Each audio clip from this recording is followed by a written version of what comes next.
Siapa yang tahu? Ya. Gimana dapat 50.000? Jawab dia jawab itu. Enggak itu sih. Ada sholat katanya puasa, Bang. Ya, paling sedikitnya rukun sholat itu ada 13. Pendapat yang paling banyak sama saja, ada 15 atau 16. Betul Azkia tadi ya, 15 atau 6.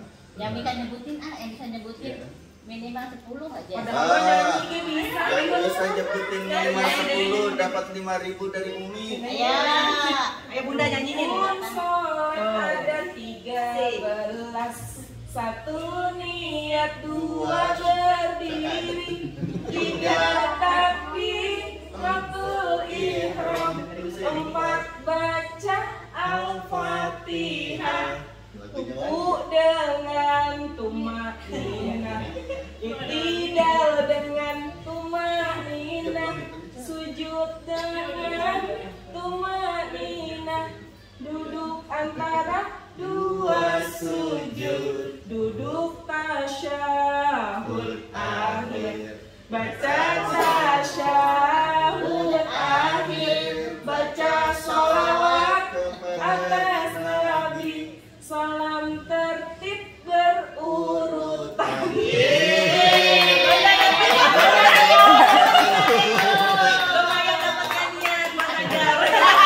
Tulisin, Umi mau ngajarin anak Kalau yang 16 pemandangannya dipisah. Mana uangnya? ambil tas lagi, ambil tas Umi itu ya. Berarti Bunda Dia dapat 10.000. Dari Umi. Jadi bundanya 10.000. Udah diajarin. Ya, makasih Bunda Dia. Pantesan aja Kiai Tar dulu bilang bahwa Bunda Dia itu jadi ibu Nyai. Nyai buang kata. Iya. Nyai kan namanya Min. Kan ibu Nyai kan namanya. Ini anaknya tungguin. Belajarnya belum selesai. Bunda. Tangan kanan. Bilang apa? Ini Atia. Kaci Umi. Ojin lagi, Ojin. Ojin jawab dulu. Iya, Bunda. Jawab dulu. Pertanyaan Umi kasih Jadi udah sholat belum? Kamu jawab yang buat kita buat Dani. Udah. Oh udah. Jadi udah sholat belum? Udah. Coba, Dede sholatnya gimana? Tanya dulu sholatnya nih. Sholatnya di mana sholatnya? Sholatnya gimana coba? Coba Di sholat. situ. Sholatnya Allah Akbar gimana Allah Akbarnya? Tinggalkan yang Dengerin 5 lagi, waktu. dengerin lagi. Ya, sholat fardu yang 5 waktu tidak boleh ditinggalkan. Ya. Karena orang yang meninggalkan satu sholat fardu saja, yang ditinggalkannya itu tanpa ada udzur yang menghalanginya. Udzur itu cuma 2 ya, yang menghalangi seseorang tidak bisa melakukan kefarduan. Apa udzurnya tuh cuma 2? Yang pertama gila, hilang akalnya. Yang kedua tidur. Itu cuma udzurnya cuma 2. Kalau nggak ada ini tapi dia tinggalkan sholat cuma gara-gara malas, lagi sibuk dan yang lainnya, hati-hati. Baginda Nabi Muhammad SAW bersabda, "Man taraka sholata muta'ammidan faqad kafara jiharan." Dengerin adik-adik, orang yang ninggalin sholat fardu dengan disengaja, ya, maka mereka sudah memproklamirkan dirinya sebagai orang kafir di hadapan Allah. Alhamdulillah. Dan namanya terpampang di pintu neraka.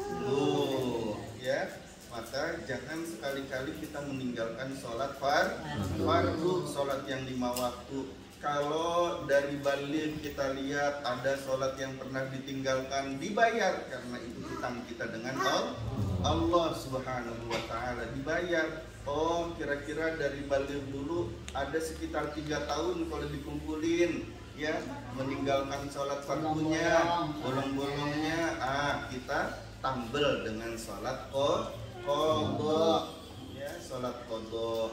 Sholat qadanya bagaimana? Habis sholat fardu, sholat lagi. Kalau yang pertama adaan, yang kedua qadaan lillahi ta'ala.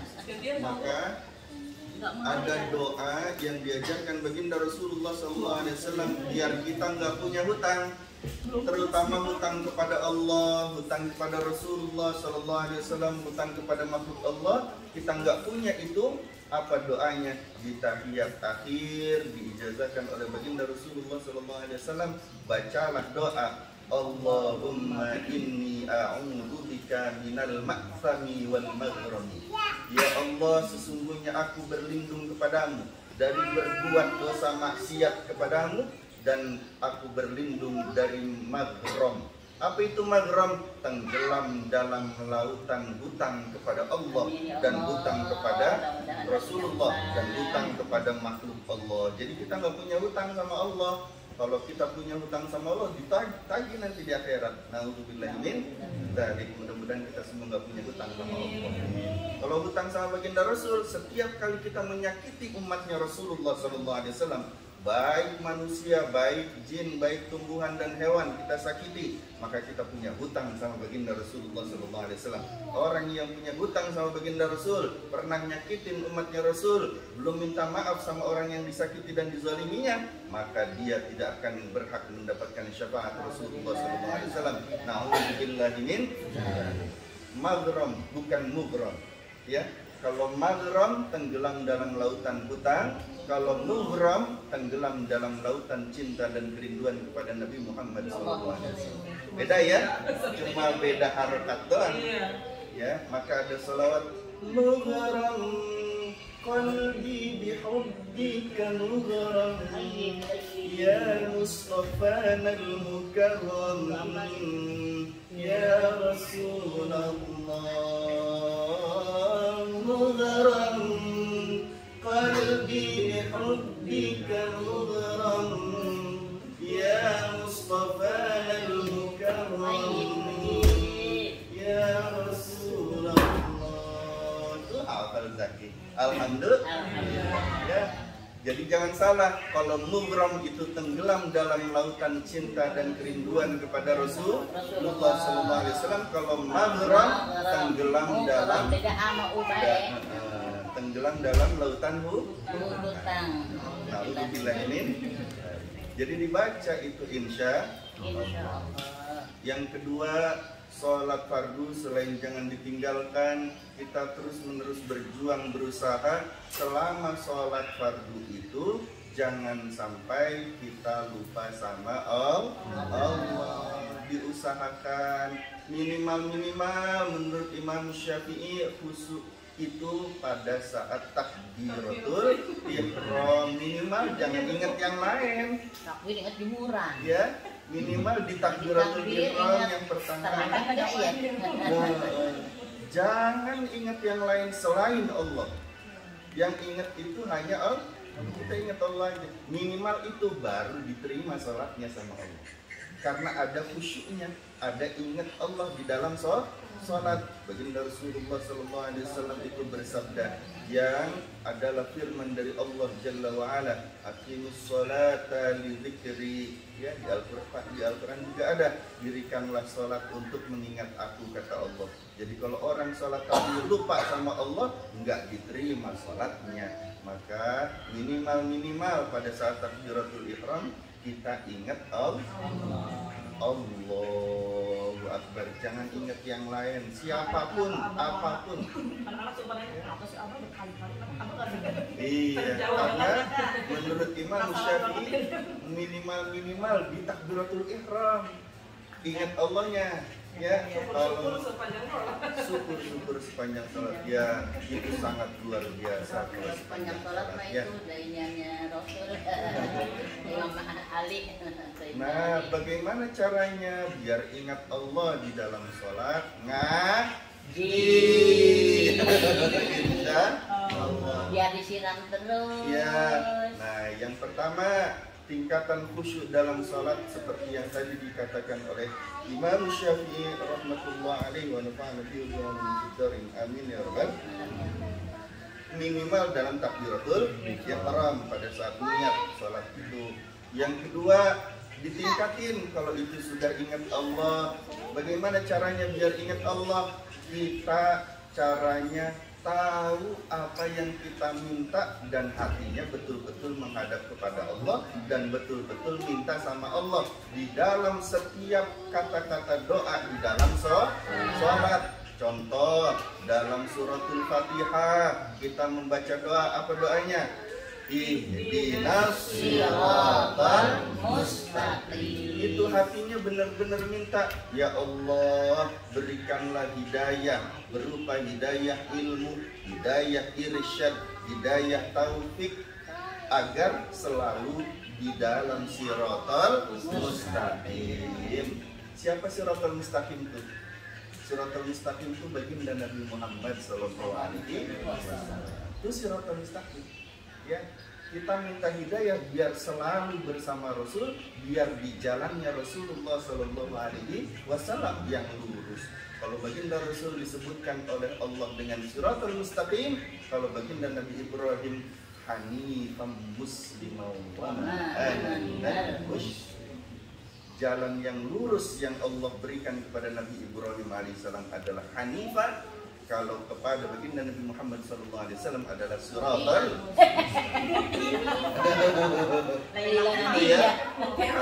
di mana lagi tempat berdoa? Di dalam sholat, duduk di antara dua sujud, bareng-bareng baca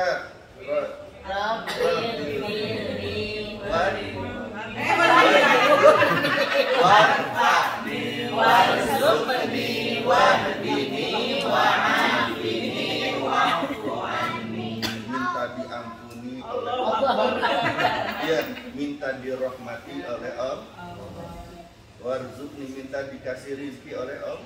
Wajibuni, minta warfa'ni, minta diangkat derajatnya oleh Allah. Minta dikasih hidayah lagi sama Allah. Minta dimaafkan, diampuni semua dosanya, dan minta biar afiat kita semua. Amin ya rabbal. Itu pamannya baginda Rasulullah SAW, Sayyid Abdullah itu pernah bertanya kepada baginda Rasulullah SAW, Abbas bin Abdullah bertanya, ya Rasulullah, berikanlah satu doa yang mencakup semua doa, yang bermanfaat di dunia, di alam barzakh sampai akhirat, yang hanya doa sedikit itu pengaruhnya menyelamatkan kita semua dari dunia sampai akhirat. Apa yang disabdakan oleh baginda Rasulullah SAW? Ya ami, wahai pamanku, bacalah doa ini. Allahumma rizqnil afiyah. Ya Allah, berikanlah rizki kepadaku keafiatan. Afiat itu artinya selamat dunia, selamat di alam barzakh, selamat di akhirat. Ya, selamat kita dari menzalimi orang lain, selamat kita dari dizalimi orang lain. Ya, selamat dari membawa orang lain ke neraka, selamat dari dirinya pun masuk ke dalam neraka. Itu adalah afiat. Kita minta juga dalam salat, di mana? Duduk di antara dua sujud. Di mana lagi kita berdoa? Di sujud. Di dalam sujud terakhir kita banyak doa di situ. Apa saja doanya, mintanya di situ. Kalau tadi Umi sampaikan habis berwudu, wah itu waktu yang mustajabah, waktu diterimanya doa-doa. Nah, kalau sampaikan di sujud terakhir itu doa luar biasa, ya, mustajabah juga. Apa saja silakan doanya di situ, asal jangan keucap di mulut. Kalau keucap di mulut boleh, bolehnya hanya ihdinas siratal mustaqim dan tasbih saja sama istighfar boleh. Ya, tasbih yang mengandung istighfar. Terus gimana lagi kita berdoa di dalam sholat? Di tahiyat akhir. Tahiyat akhir itu banyak doanya. Habis baca sholawat Ibrahimiyah. Hafal sholawat Ibrahimiyah? Hafal? Kita sekarang lagi Rabiul Awal. Ayo baca bareng-bareng sholawat Ibrahimiyah.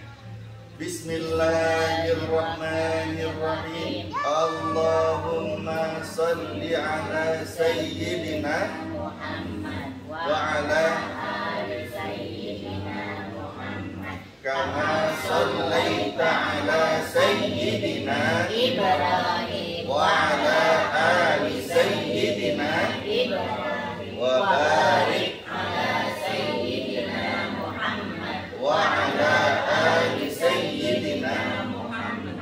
kama barakta ala sayyidina Ibrahim wa ala ali sayyidina Ibrahim fil alamin innaka Hamidum Majid. Amin ya rabbal alamin. Itu habis baca sholawat Ibrahimiyah yang baru kita baca, ada doa banyak.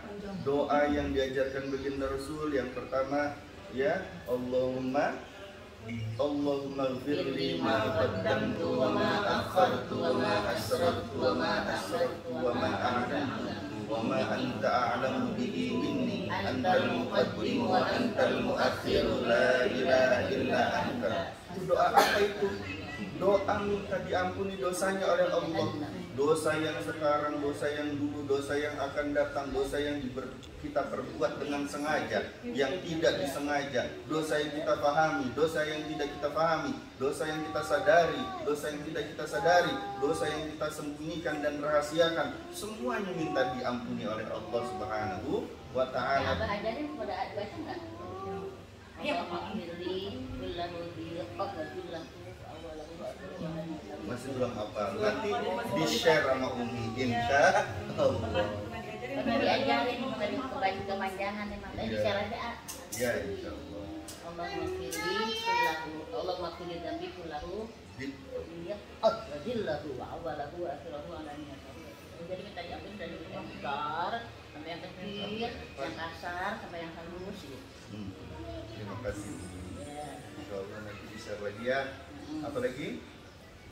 Habis itu, habis minta ampun seluruhnya sama Allah, minta kita dilindungi dari segala macam fitnah. Ya, Allahumma inni a'udzubika min adzabil qabr. Minta kita terhindar dari azabku, min adzabin nar, disiksa di neraka. Kita minta dilindungi, berlindung kepada Allah. Amin ya rabbal alamin. Wa min fitnatil mahya, dari fitnahnya orang yang masih hidup. Kita difitnah atau memfitnah kepada orang yang hidup, kita minta dilindungi juga oleh Allah. Amin ya rabbal. Minta kita dilindungi dari fitnah yang sudah mati juga. Ya, terus min fitnatil masih dajjal, dan kita minta ini yang paling penting, terhindar dari fitnahnya Dajjal Al-Masih. Kenapa Nabi Isa gelarnya Al-Masih, Dajjal gelarnya Al-Masih? Ya, karena Nabi Isa alaihissalam pernah menjelajah ke seluruh penjuru dunia. Tidak ada tanah di dunia ini yang belum pernah diinjak oleh Nabi Isa alaihissalam. Kenapa? Iya, jadi pernah Indonesia.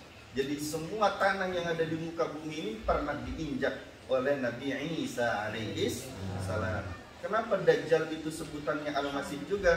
Karena Dajjal akan berkeliling dunia, ke seluruh penjuru dunia. Hanya 3 tempat yang tidak bisa dimasuki oleh Dajjal: Masjidil Haram, Masjid Nabawi Madinah, dan Masjidil Aqsa di Palestina. 3 tempat ini tidak bisa dimasuki oleh Dajjal. Raja Harun Ar-Rasyid pada zaman itu, Abu Nuwas, Syekh Abu Nuwas rahmatullah alaih, mereka berdua nih belajarnya sama Imam Malik, ya, Imam Maliki. Nah, ini gurunya Raja Harun Ar-Rasyid dengan Syekh Abu Nuwas, Syekh Abu Nawas, ya. Itu seorang Raja Harun Ar-Rasyid kalau anaknya sholat tapi dia nggak baca doa ini, minta terhindar dari fitnah-fitnah, terutama fitnah dan suruh ulangin lagi sholatnya.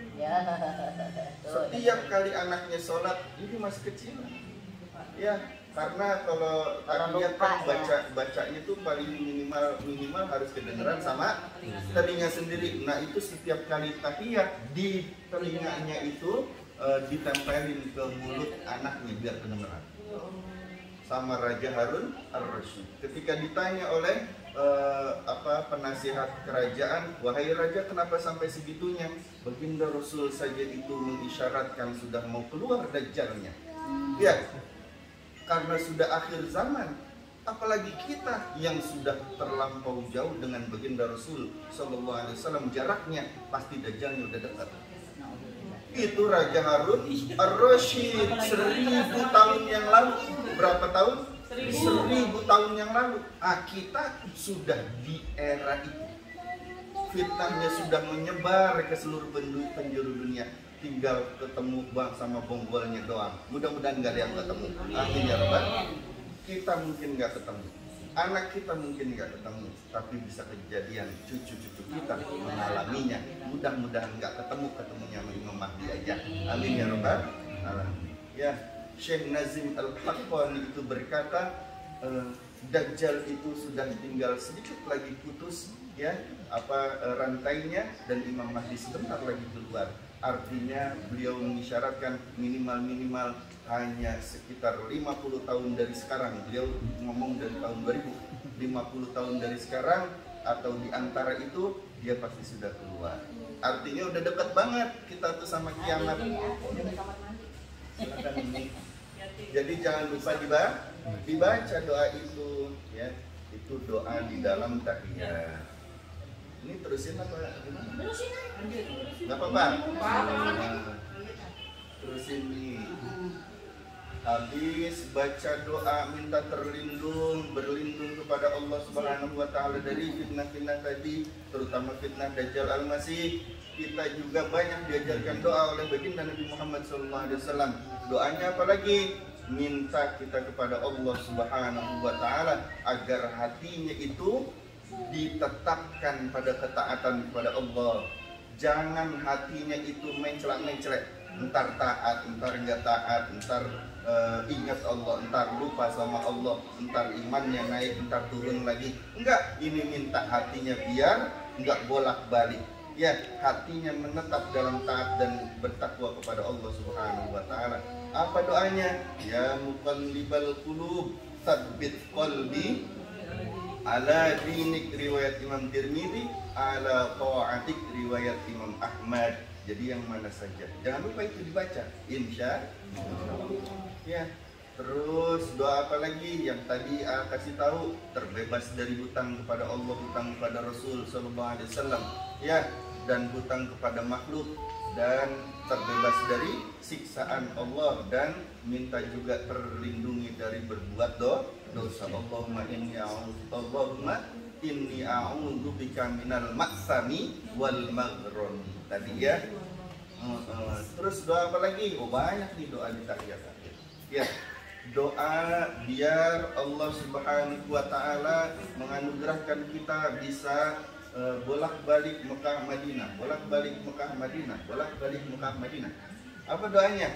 Ya, baca sholawat kemudian doa. Sholawatnya begini, Allahumma sholli ala sayyidina Muhammadin. Baru doa, Allahumma ballighni ziyarata Makkah wal Madinah.